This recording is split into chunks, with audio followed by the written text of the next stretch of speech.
Tae-Yang sat in the control room of Frontier Station 7, watching the stars through the massive observation window. He had been alone on this mining station for 6 months now. The job paid well, but the loneliness was hard to handle sometimes. Most days he spent his time fixing the automated mining machines that collected rare metals from nearby asteroids. It was boring work, but someone had to do it. He took a sip of his coffee and checked the station's systems for the 100th time that day. Everything looked normal. The mining drones were working fine. The life support was stable. Another quiet day in the middle of nowhere. Then his console started beeping. Tae-Yang frowned and leaned forward. A distress signal out here? That was unusual. Frontier Station 7 was far from any major shipping routes. Nobody came this way unless they were lost or in serious trouble. He opened the communication channel and listened. The signal was weak and full of static, but he could make out a few words in Universal Standard, the common language most spacefaring species used. Someone needed help. Their ship was damaged. They were requesting permission to dock. Tae-Yang bit his lip. Station protocol said he should report this to headquarters and wait for instructions. But headquarters was 3 days away by the fastest ship. If someone was in real trouble, they might not have 3 days. He made his decision. His fingers moved across the console, granting docking permission to the unknown vessel. The station AI chirped a warning about protocol violations, but Tae-Yang ignored it. He had never been good at following rules when someone needed help. 20 minutes later, he saw the ship approaching. His eyes went wide. It was unlike anything he had ever seen before. The hull was smooth and curved, almost organic looking. It seemed to shimmer in the starlight, changing colors from deep purple to pale blue. Parts of it sparked with electrical discharge, and one whole section looked dark and dead. The ship limped into the docking bay with a grinding noise that made Tae-Yang wince. That did not sound good. He grabbed his toolkit and headed to the airlock, his heart beating faster. He had fixed plenty of human ships before, but an alien vessel?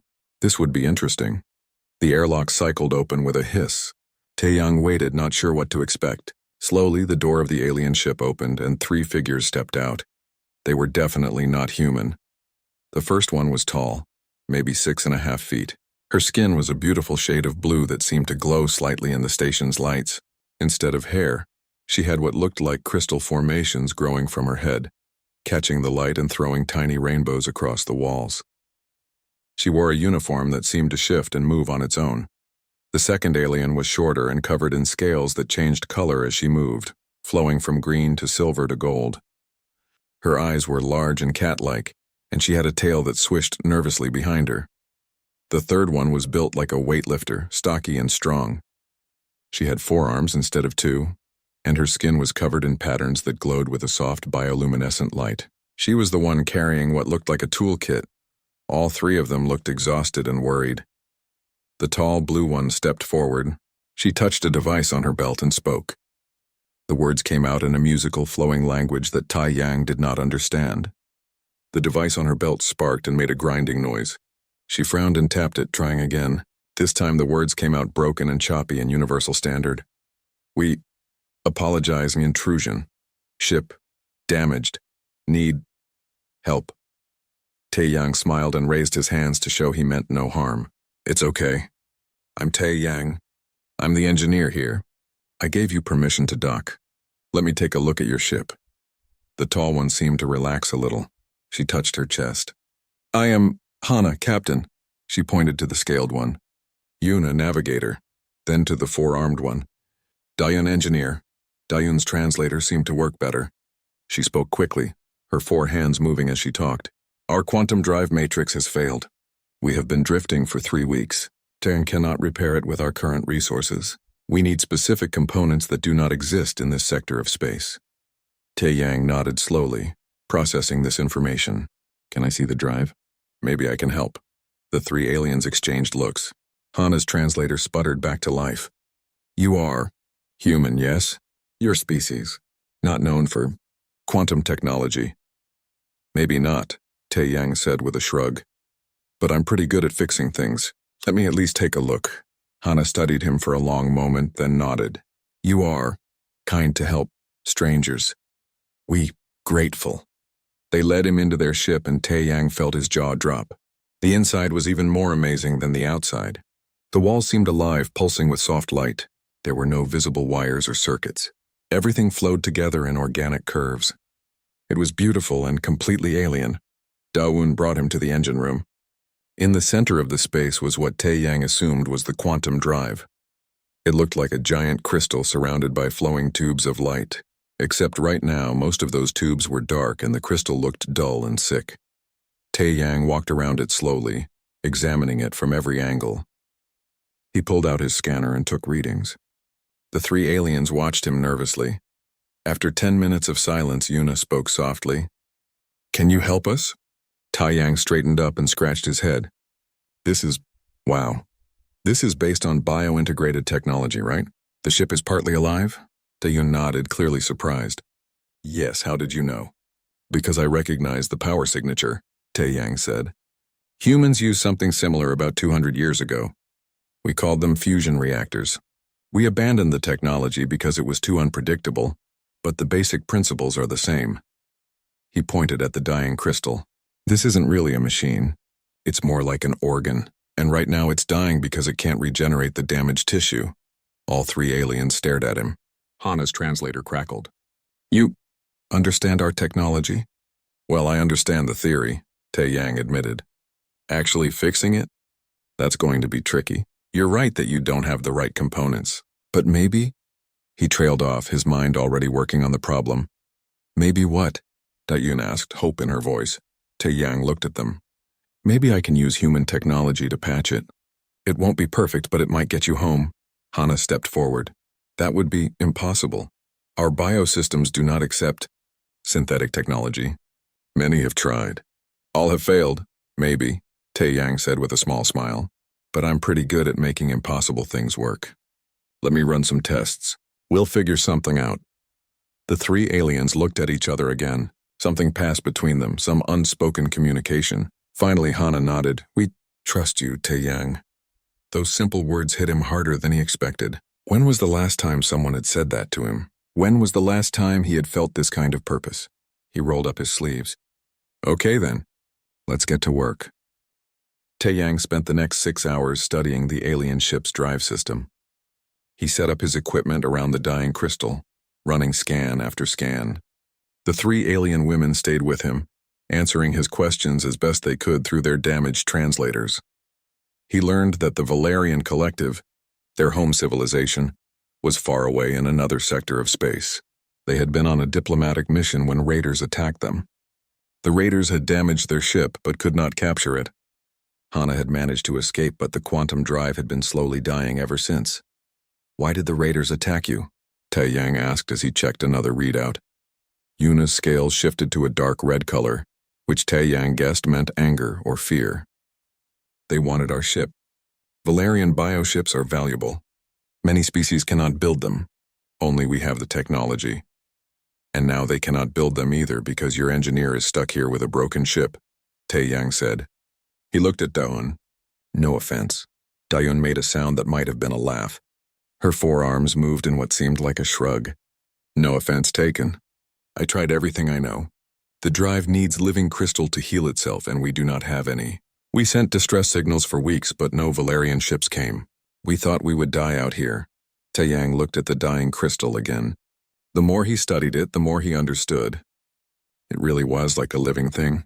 It had a kind of nervous system, pathways that carried energy like blood vessels carried blood, and just like a sick animal, it needed medicine. "What if," he said slowly, "we could teach it to heal itself?" Hana tilted her head. Her crystal hair chimed softly with the movement. "Teach it how?" Tae-Yang turned to his toolkit and pulled out a small case. Inside were vials of medical nanotechnology, tiny machines designed to repair human tissue at a cellular level.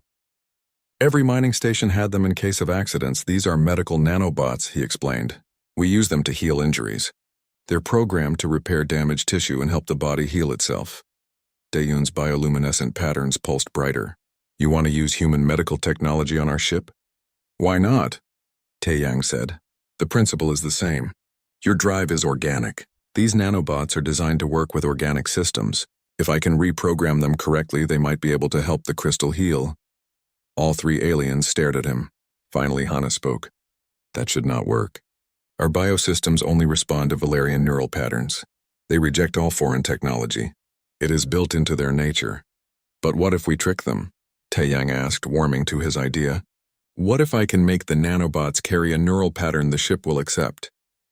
Whose pattern? Yuna asked. Taeyang tapped his own chest. Mine. The room went silent. The three aliens looked at each other with expressions Taeyang could not read. Daun spoke first. That is insane. The feedback could overload your nervous system. Humans are not designed to interface with Valerian biotechnology. But it might work, Taeyang said. Or it might kill you, Hana said firmly. Her translator was working better now, maybe because she was upset. No life is worth risking for our convenience. We will find another way. What other way? Taeyang asked. You've been drifting for 3 weeks. No rescue is coming. This station is in a dead zone. The next supply ship won't arrive for another 2 months. By then, your life support will have failed.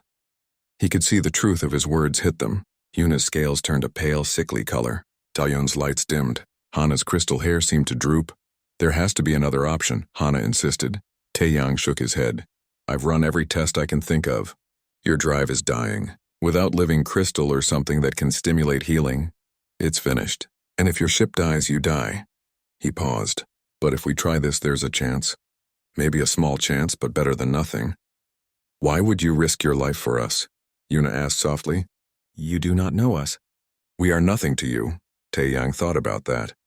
Why was he willing to do this? Maybe it was because he had been alone for so long that he had forgotten what it was like to help someone. Maybe it was because these 3 strangers had trusted him when they had no reason to. Or maybe it was simply because he was an engineer and engineers fix things. That was what they did. Because it's the right thing to do, he said finally. And because I think it will work. Hana studied him for a long moment. You are either very brave or very foolish. Probably both, Taeyang admitted with a small smile. More silent communication passed between the 3 aliens. Finally, Hana nodded slowly. If we do this, we do it carefully. Daeyeon, you will monitor the ship's systems. Yuna, you will monitor Taeyang's vital signs. At the first sign of danger, we stop, agreed? Agreed, Daeun and Yuna said together. Taeyang grinned. Then let's get started. The next few hours were spent in preparation. Taeyang had to retrofit his medical equipment to interface with the alien ship. It was not easy. Valerian technology did not have ports or plugs like human tech.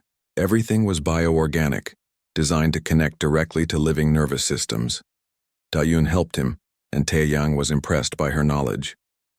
She understood the ship on an instinctive level that went beyond simple engineering. She could sense its pain, its failing systems, its desperate need for help. How does it work? He asked as they rigged up a connection system using mining equipment and Valerian bioconduits. How do you connect to the ship?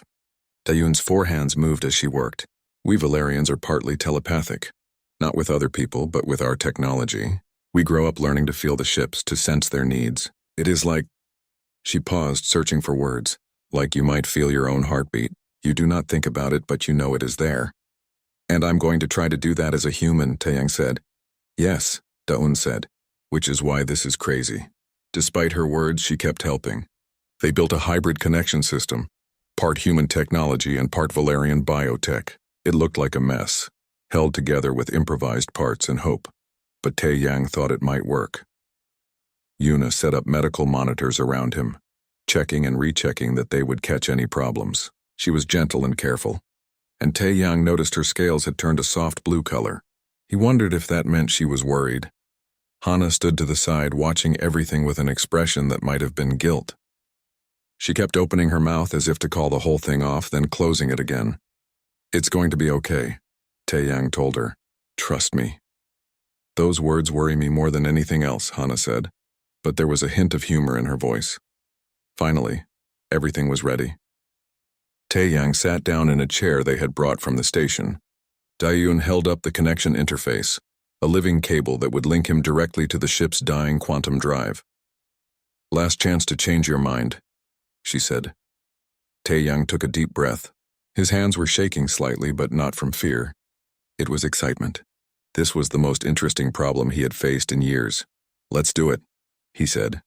Daeun nodded and placed the interface against the back of his neck. Taeyang felt a strange tingling sensation, then a sharp pain that made him gasp. The world seemed to shift and blur around him, and then he felt it. The ship. He could sense its pain, its confusion, its slow death. It was like nothing he had ever experienced.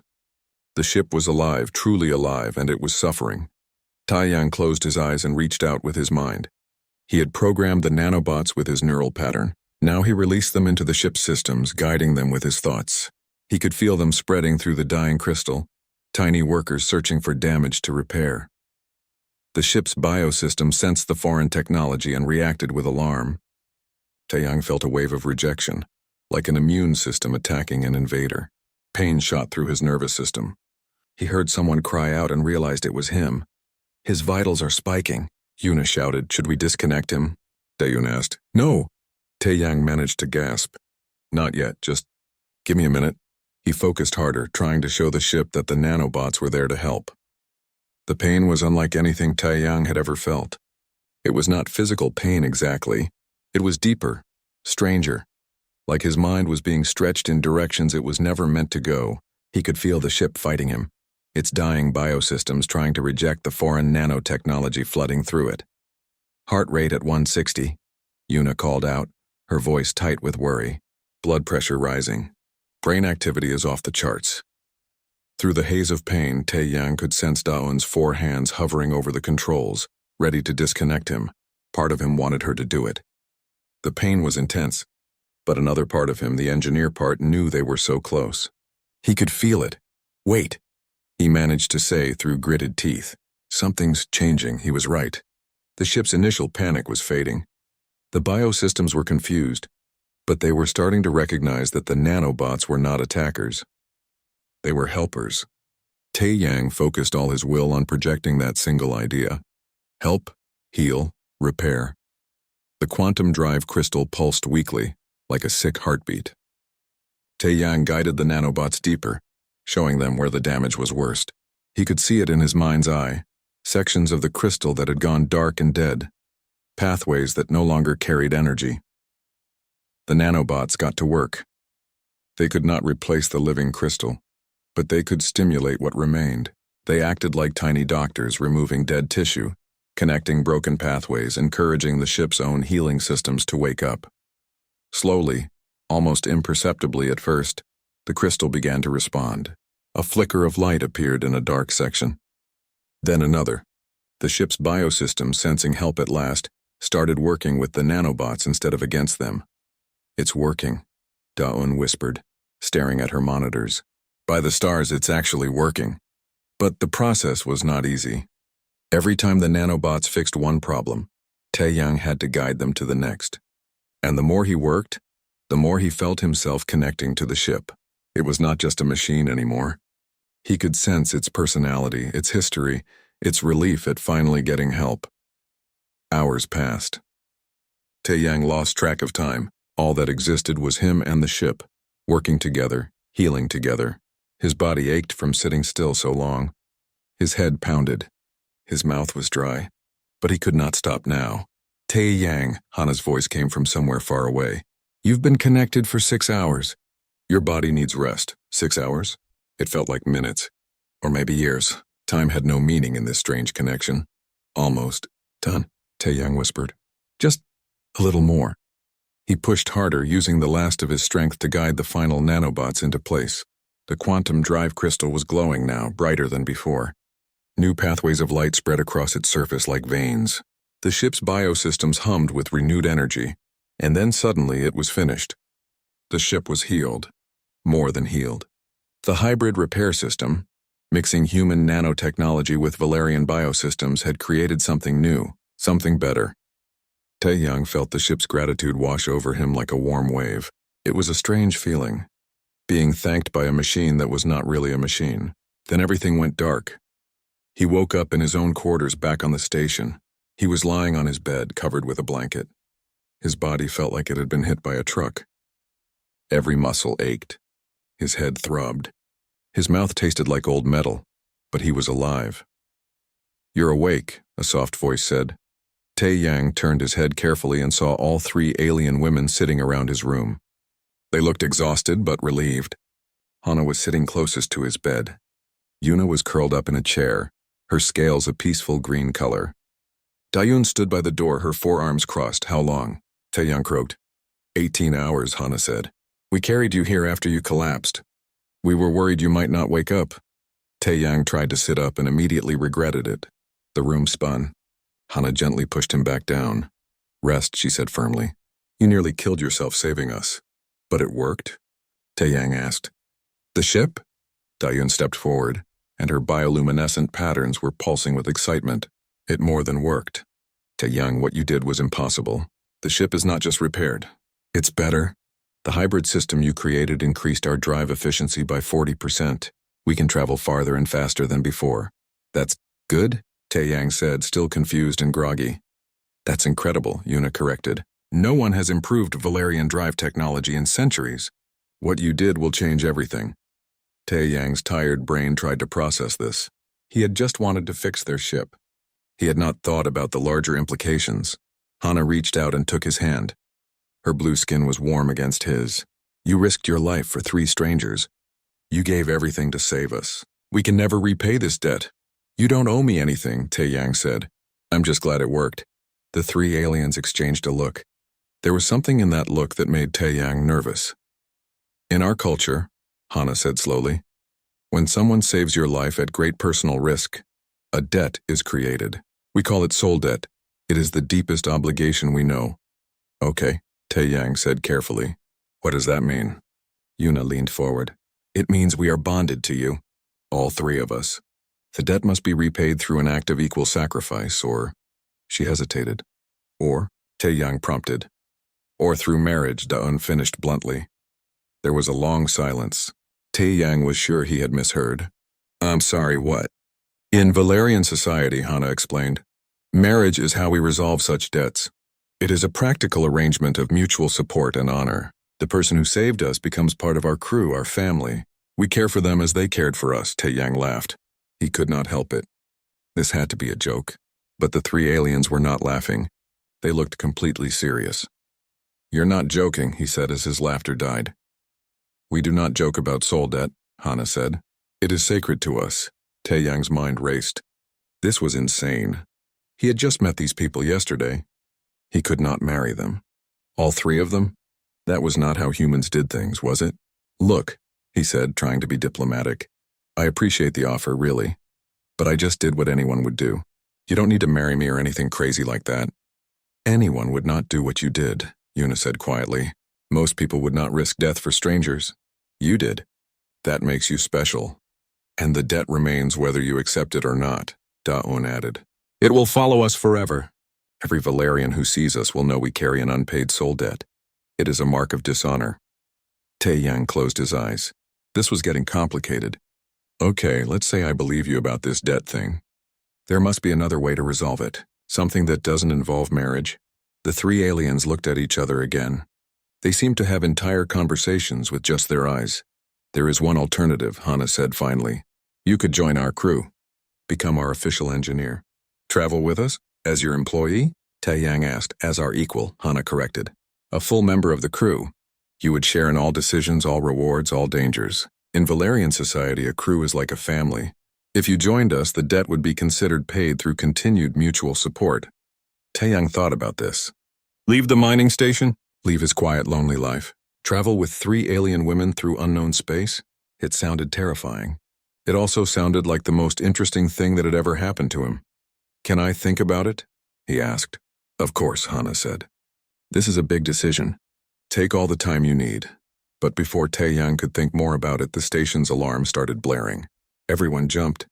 Taeyang forced himself out of bed, ignoring the protests of his aching body, and stumbled to the control console on his wall. What is it? Dayun asked. Taeyang checked the display and felt his stomach drop. Another ship just came out of FTL. It's broadcasting Valerian identification codes. A patrol ship, Yuna said, her scales turning yellow with surprise. They must have picked up our distress beacon. Within an hour, the new ship had docked. A single Valerian woman came aboard. She was taller than Hana. With silver skin and hair made of what looked like flowing liquid metal, she wore an official-looking uniform with symbols Taeyang did not recognize. Captain Hana, the newcomer said, her translator working perfectly. I am Patrol Captain Jiwoo. We received your distress signal 3 weeks ago and came as fast as we could. She looked around at the repaired ship visible through the docking bay window. But it seems you no longer need rescue. Patrol Captain, Hana said respectfully. We were saved by this human Tae-Yang. He repaired our quantum drive using methods I have never seen before. Jiwoo turned to Tae-Yang and studied him carefully. A human repaired a Valerian bioship? That should be impossible. Patrol Captain Jiwoo walked around Hana's ship slowly, running her hands along the hull. Her liquid metal hair rippled and flowed as she moved. She was silent for a long time, just touching the ship, sensing it the way all Valerians could. Finally, she turned back to the group, her silver eyes wide. This is remarkable. I can feel the hybrid integration. Human technology and Valerian biosystems working together. How did you do this? Tae-Yang, still tired and sore, shrugged. I used medical nanobots to help the drive heal itself. It was the only option we had. And you connected directly to the ship? Jiwoo asked. Yes. That should have killed you. Human nervous systems are not compatible with our technology. Well, Tae-Yang said. Apparently mine is. Sort of. It hurt a lot, though. Jiwoo looked at him with an expression that might have been respect. You're either very lucky or very skilled.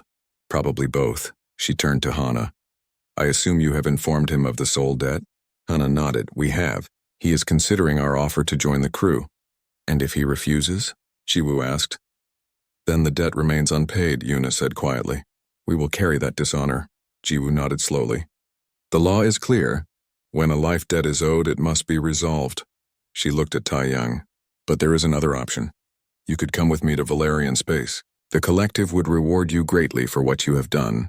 Your knowledge could revolutionize our technology. Hana stepped forward quickly. With respect, Patrol Captain, Tae-Yang saved us. The debt is ours to repay, not the collective's. The debt belongs to these three, Da-Yun added, her forearms crossing defensively. He is ours to honor. Jiwoo raised her hands in a peaceful gesture. I meant no offense. I simply wanted to make sure the human understood all his options. She smiled at Tae-Yang. It seems you have become quite valuable. 3 beautiful Valerian women want to marry you. And the collective wants to make you rich and famous. Not a bad situation for a lonely mining engineer. Tae-Yang felt his face heat up. I haven't decided anything yet. Of course, Jiwoo said. But decide soon. News of what you did will spread. Once other species learn that a human can work with Valerian biotechnology, you will have no peace. Everyone will want your services. That thought made Tae-Yang uncomfortable. He had never wanted fame or attention. He just liked fixing things. Jiwoo checked her wrist device. I must return to my patrol route. Captain Hana, will you be able to reach Valerian space safely? Yes, Hana said. Thanks to Tae-Yang, our ship is better than ever. Then I wish you safe travels. Jiwoo nodded to Tae-Yang. Think carefully about your future, human. You have a gift that is very rare. Use it wisely. With that, she returned to her patrol ship and departed. Tae-Yang, Hana, Yuna, and Da-Un stood in the docking bay, watching her ship jump to FTL and disappear. So, Tae-Yang said after a long silence, she seemed nice. Da-Un snorted, which sounded like wind chimes. She wants to take you away from us. Make you work for the collective. Is that so bad? Tae-Yang asked. If I could help improve your technology, wouldn't that be good? The collective would use you, Yuna said, her scales turning a worried gray color. They would make you work day and night studying our ships, creating new designs. You would never be free. But with us, Hana said, you would be family. We would protect you, care for you. You could work when you wanted, rest when you needed. You would be free to live your own life. Tae-Yang looked at the three of them. They were so different from any humans he had known. But in the last day, he had seen their courage, their loyalty to each other, their kindness. When he had been unconscious, they had stayed by his side. They could have just left him and gone on their way, but they had not. Tell me more about your crew, he said. What do you do? Where do you go? Hana's crystal hair seemed to brighten. We are traders and explorers. We travel between worlds, buying and selling rare goods. Sometimes we take passengers who need transport. Sometimes we help people who are in trouble. We see new planets, Yuna added. Strange civilizations. Beautiful nebulas. The galaxy is full of wonders, and we get to experience them all. And occasionally, Da-Yun said with what might have been a grin, we get attacked by raiders or caught in ion storms or crash land on hostile worlds. It is not always safe. But it is never boring, Hana finished. Taeyang thought about his life on the mining station. The same routine every day. The loneliness. The endless quiet hours with only machines for company. Then he thought about what these three were offering. Adventure, danger, companionship, purpose. I have conditions, he said slowly. All three aliens leaned forward eagerly. First, no marriage. Not yet. I need time to understand your culture better. To know you all as people, Hana nodded. That is fair. Second, I want a trial period. 6 months. If after 6 months we all agree this is working, then I'll make it permanent. Acceptable, Dayun said. Third, I want to be clear that I'm joining as your engineer, not as, I don't know, your husband or something. We're crewmates, partners, is that possible? The three aliens looked at each other. More silent communication passed between them. In Valerian culture, Hana said carefully, there is not much difference between crew and family. We live together, work together, share everything. Over time, most crews become romantic partners as well. But we do not require this. If you wish to remain only as friends and colleagues, we will respect that. Though, Yuna added with a sly smile, we will not promise not to try to change your mind. Taeyang felt his face heat up again. Okay, I can live with that. Then you agree? Hana asked, hope in her voice. You will join our crew? Taeyang took a deep breath. This was crazy. Absolutely insane. He was going to leave everything he knew to fly around space with 3 alien women he had just met. His bosses at the mining company would be furious. His family back on Earth would think he had lost his mind. But when he looked at Hana, Yuna, and Daun, he saw something he had not seen in years. He saw a future that was not empty and lonely. He saw people who actually wanted him around, not because he was useful, but because they genuinely cared. Yes, he said. I'll join your crew. All 3 aliens lit up with joy. Hana's crystal hair chimed like bells. Yuna's scales flashed through every color of the rainbow. Dayun's bioluminescent patterns pulsed so bright they filled the room with light. They rushed forward and pulled him into a group hug. It was awkward and overwhelming, with Daun's 4 arms wrapping around everyone and Yuna's tail somehow getting involved. But it was also warm and genuine and made Taeyang's chest feel tight with emotion. Thank you, Hana whispered. You will not regret this. I hope not, Taeyang said with a laugh. Because I'm probably going to get fired for abandoning my post. We will help you explain to your company, Yuna promised. And if they give you trouble, we will pay whatever compensation they demand. Just like that? Taeyang asked. Just like that, Dawn confirmed. You saved our lives. Buying out your contract is the least we can do. Over the next few hours, they helped Taeyang pack his belongings. He did not have much. 6 months alone on a mining station meant he had learned to live with very little. Some clothes, some tools, a few personal items. It all fit into 2 bags. He sent a message to his company, explaining the situation as best he could. He was not sure they would understand, but that was not his problem anymore. As he took one last look at his empty quarters, Taeyang felt a strange mix of emotions. This place had been his home, his prison, his refuge. Now he was leaving it behind for something completely unknown. Are you ready? Hana asked from the doorway. Taeyang picked up his bags. Ready as I'll ever be. They walked together to the docking bay. The Valerian ship waited for them, gleaming and beautiful. Taeyang could sense it somehow, even without being connected. It felt alive and welcoming, like a dog wagging its tail at its owner's return. As they boarded, the station AI spoke one last time. Engineer Taeyang, are you certain about this decision? Taeyang smiled. No, but I'm doing it anyway. Then good luck, the AI said. You will need it. The airlock sealed behind them. Hana led Taeyang to the bridge where Yuna was already preparing for departure. Daeyeon went to check the engines one more time. The bridge of the Valerian ship was unlike anything Taeyang had seen before. There were no physical controls, no buttons or switches. Instead, everything was organic and flowing. The walls pulsed with soft light, and the floor felt warm and alive under his feet. Hana sat in what looked like a chair that had grown from the floor. She placed her hands on 2 smooth surfaces, and the ship responded immediately. Taeyang could see information appearing in the air around her, holographic displays showing ship status, navigation data, and nearby space. Take a seat, Hana said, gesturing to a spot next to her where another chair was growing from the floor. This is your station now. Taeyang sat carefully. The chair molded itself to his body, comfortable and supportive. When he touched the smooth surfaces in front of him, nothing happened. It needs to learn you, Doan explained, coming up behind him. The ship must understand your neural pattern. It will take a few hours. But I already connected to it before, Taeyang said, when I repaired the drive.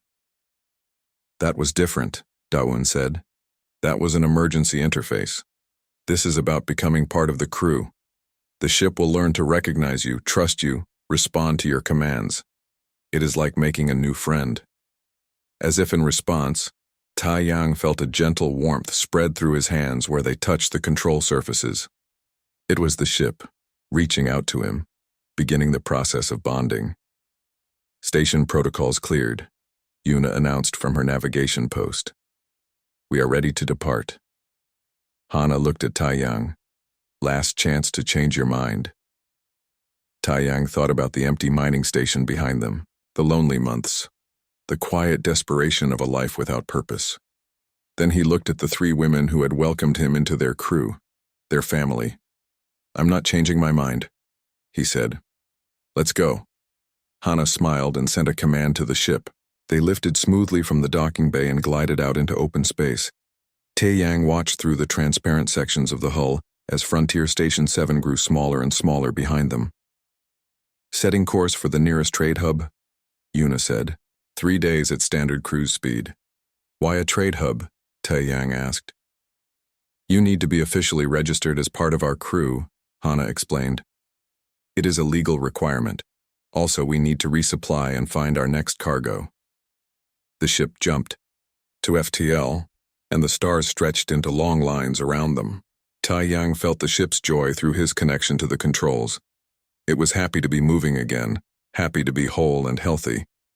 Over the next few hours, Daeun gave Taeyang a tour of the ship. It was bigger than it looked from outside, with multiple levels and rooms that seemed to shift and change depending on what was needed. There was a common area for eating and relaxing, a medical bay, storage holds, and private quarters for each crew member. This is your room now, Daeun said, showing him into a space that was currently empty but would grow furniture based on his preferences. The ship will learn what you like, what temperature you prefer, what kind of bed is most comfortable, what lighting makes you happy. Give it time. Taeyang set his bags down. This is amazing. How does it all work? The ship is partially sentient, Daeun explained. Not fully conscious like a person, but aware enough to care for its crew. Valerian technology is based on cooperation between living things, not domination. We work with our ships, not against them. That evening, they all gathered in the common area for a meal. Yuna had prepared food that was safe for human consumption, though it looked and tasted strange to Taeyang. There were glowing fruits, vegetables that changed color when you bit them, and a protein that tasted like chicken but definitely was not. So, Taeyang said as they ate, tell me about yourselves. I saved your lives, but I don't really know anything about you. Hana went first. I have been a ship captain for 15 years. I was born on the Valerian homeworld but left when I was young. I wanted to see the galaxy, experience everything it had to offer. I formed this crew 8 years ago. I joined 6 years ago, Yuna said. I was a navigator on a large commercial vessel, but I hated it. Too many rules, too much bureaucracy. When I met Hana, she offered me freedom and adventure. I never looked back. And I have been with them for 4 years, Daeun added. I was studying advanced bioengineering when I realized I preferred practical work to theory. Hana's crew needed an engineer who could think creatively. We were a good match. What about families? Taeyang asked. Do you have people waiting for you at home? The 3 aliens exchanged glances. In Valerian culture, Hana said slowly, family is different than in human culture. We are raised communally. Our genetic parents are known, but we have many caretakers. When we become adults, we choose our own families. This crew is my family now. Same for me, Yuna said. I visit my birth mother sometimes, but this crew is where I belong. Da-Yun nodded agreement. Tae-Yang thought about his own family back on Earth.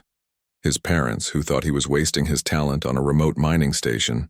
His sister, who called once a year if he was lucky. He had always felt disconnected from them, like he did not quite fit in their world. I understand that, he said quietly. Choosing your own family. Over the next 3 days, Tae-Yang learned more about life on the ship.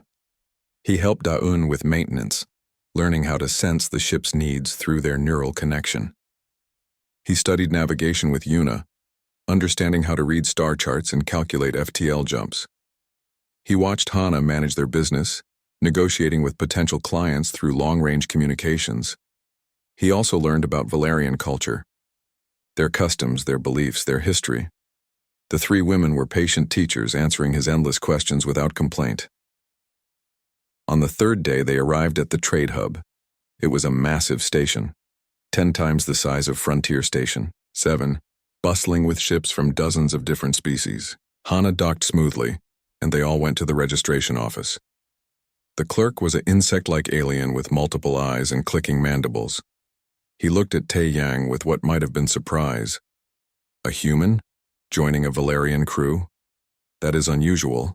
He is an exceptional engineer, Hana said firmly. He saved our ship when no one else could. The clerk processed the paperwork without further comment. Within an hour, Tae-Yang was officially registered as crew. He had an identity chip implanted. In his wrist, legal status in Valerian space and all the rights and responsibilities that came with it. Congratulations, the clerk said in a bored voice. Welcome to the Valerian Collective's registry of approved crew members. As they left the office, Yuna grabbed Tae-Yang's arm excitedly. This calls for a celebration. There is a restaurant on this station that serves food from 50 different worlds. They spent the evening eating, drinking, and laughing. Tae-Yang tried foods he could not pronounce and learned drinking games from cultures he had never heard of.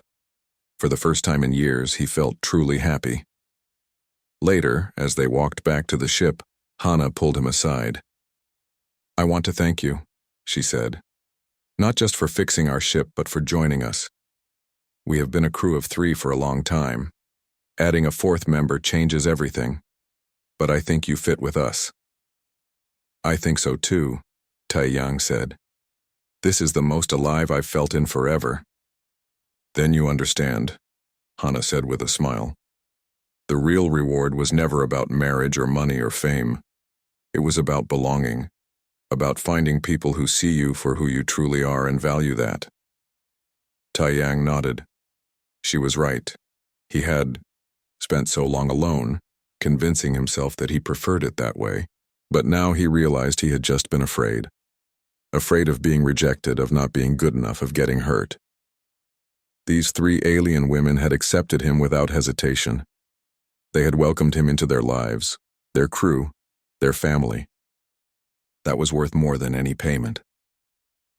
6 months later, the ship received another distress call. They were near the edge of known space, heading to a new trading partner.